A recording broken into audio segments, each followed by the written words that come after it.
Fala galera, beleza? Bem-vindos a mais um História Direto do Forno e hoje com um assunto bem quente. Você já deve ter ouvido algum candidato a presidente, prefeito, governador falar que para resolver o problema de dívida pública ou coisa do tipo, basta demitir funcionários. Economizando os salários, a máquina pública fica boa e pronto, a sociedade tem menos um problema para resolver. Isso é muito comum na história do Brasil e ficou muito emblemático em um candidato, Fernando Collor de Mello. Sim, o caçador de marajás decidiu, lá quando se lançou à presidência em 89 e ganhou, demitir entre 20 a 25% dos funcionários públicos brasileiros.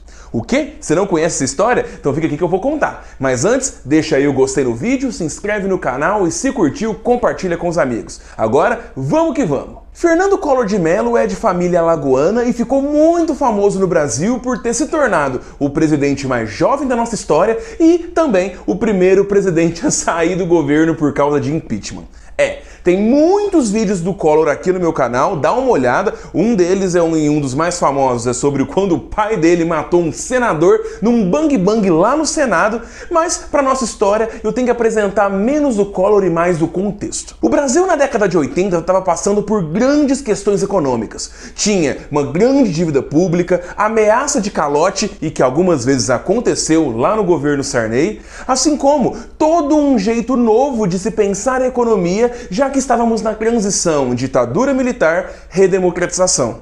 Fernando Collor de Mello tinha isso em mente ao lançar sua campanha, visando principalmente modernizar e com isso moralizar o país. Esse é o grande mote que ele faz não apenas como presidente, mas lançando sua candidatura política como prefeito de Maceió e depois governador do estado de Alagoas. Collor, quando vira governador do estado de Alagoas, tem justamente uma campanha muito semelhante a que vai lançar ele como presidente. Na época, ele ainda não era o caçador de marajás. Isso vai se construindo conforme o governo passa. Mas a ideia era justamente pegar um estado atrasado, com uma dívida enorme e tentar resolver aquilo o mais rápido possível. Ao seu jeito, Collor já começa demitindo muita gente.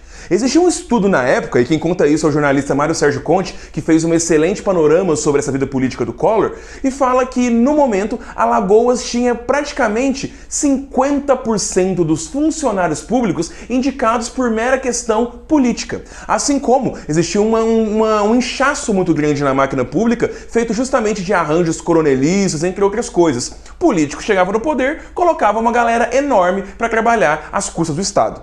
E foi justamente esse o inimigo que o Collor colocou, ainda como governador, e já começou a limpar a máquina pública.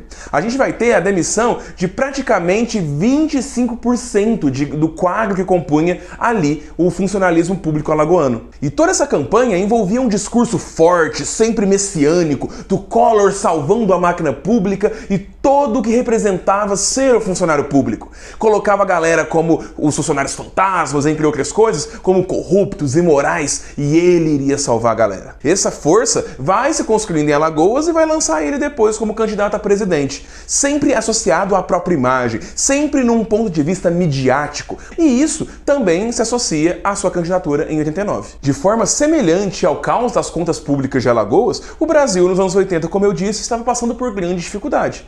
Muitos candidatos vão tentar lançar sua campanha em 89 e com Collor ganhando muita projeção por causa dos seus feitos em Alagoas e a mídia capitaneando ele e vendendo ele como alguém realmente muito factível para resolver os problemas nacionais, ele vai lá e ganha cada vez mais força dentro do eleitorado. Principalmente, não apenas os mais ricos ou classe média alta, mas sim grande parte do povão que sofria na mão de serviços públicos ineficientes. Não era o único cara que falava contra esses problemas. A gente vai ter muitos candidatos que são de várias vertentes ideológicas e que falavam várias soluções para esse diagnóstico comum, que era o Estado ineficiente e deficitário que o Brasil estava naquele fim de década de 80. Collor foi apenas o vitorioso. Quando ele ganha, esse discurso arruma áreas internacionais ligados às políticas chamadas de neoliberais. Afinal de contas, essa ideia de reduzir o tamanho do Estado, diminuir a dívida pública, dar uma limpa no funcionalismo, já estava sendo muito feita na Inglaterra da Thatcher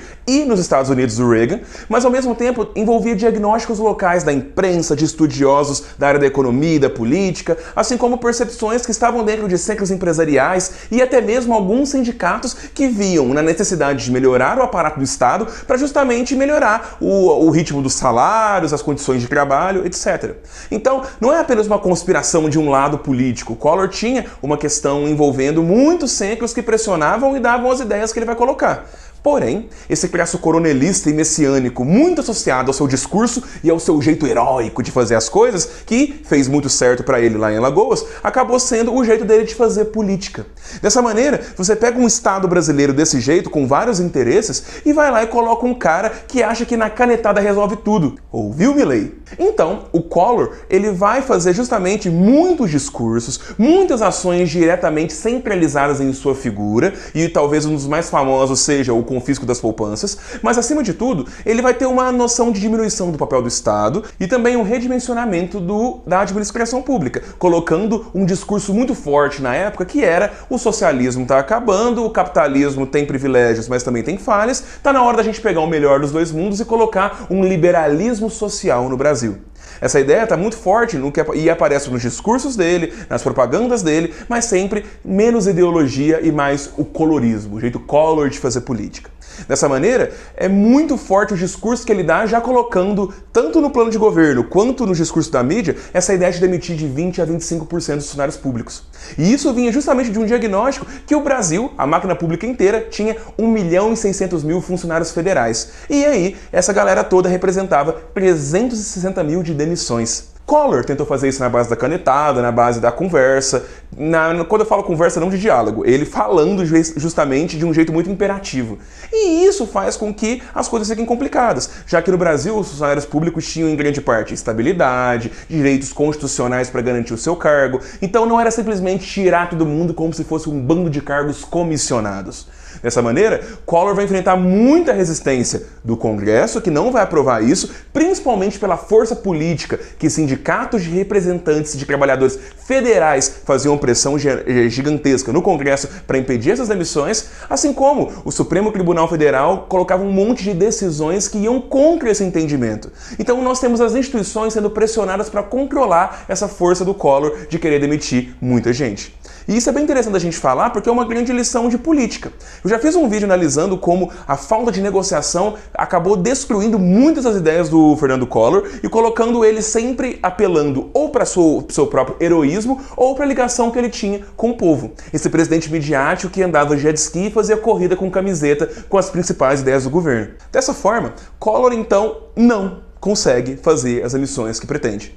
Ele, estima-se, vai apenas conseguir demitir entre 7 a 10 mil, mas mesmo assim, muita dessa galera acaba apenas colocada como à disposição ou como aposentadoria compulsória. Então, daqueles 25% que ele queria desses 1.600.000, 7, 10 que na prática nem é todo mundo que vai demitido de verdade.